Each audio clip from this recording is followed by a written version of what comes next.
அஸ்ஸலாமு அலைக்கும். Welcome back to my channel Ben's recipes. இன்றைக்கி நம்ம பீட்ரூட் வடை தான் பண்ண போகிறோம். அதுக்கு தேவையான பொருட்கள் வந்து 2 பீட்ரூட்டை நல்லா கிரேட் பண்ணி எடுத்துக்கலாம். ஒரு வெங்காயத்தை சின்னதாக கட் பண்ணி எடுத்துக்கலாம். பொட்டுக்கடலை மாவு வேணும். அது 1 கப் பொட்டுக்கடலையை நல்லா மிக்சியில் அரைச்சி எடுத்துக்கலாம்.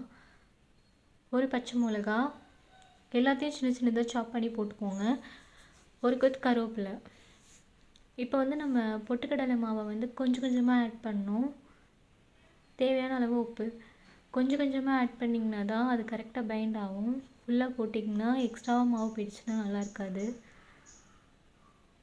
இதுக்கு தண்ணி ஆட் பண்ண வேணாம், ஏன்னா பீட்ரூட்லேயே ஆல்ரெடி தண்ணி இருக்கும், அதுவே போதும்.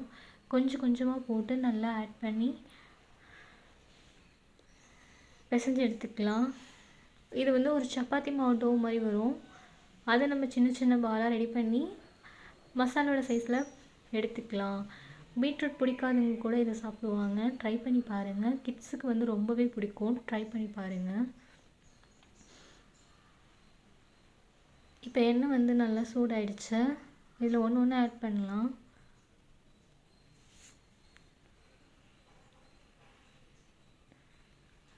ரெண்டு பக்கமும் நல்லா வேக வச்சு எடுக்கணும்.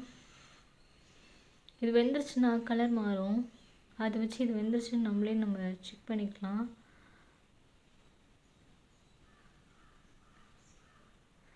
மீடியம் ஃப்ளேமில் வச்சு வறுக்கணும், இல்லைன்னா தீஞ்சிரும். ஒரு 5 மினிட்ஸில் ரெடி ஆகிடும். டேஸ்டான பீட்ரூட் வடை ரெடி ஆகிடுச்சு. இன்ஷால்லா ட்ரை பண்ணி பாருங்கள். பீட்ரூட் பிடிக்காதவங்க கூட இதை சாப்பிடுவாங்க. ரொம்ப சூப்பரான டேஸ்டான beetroot vada ready. Thanks for வாட்சிங்.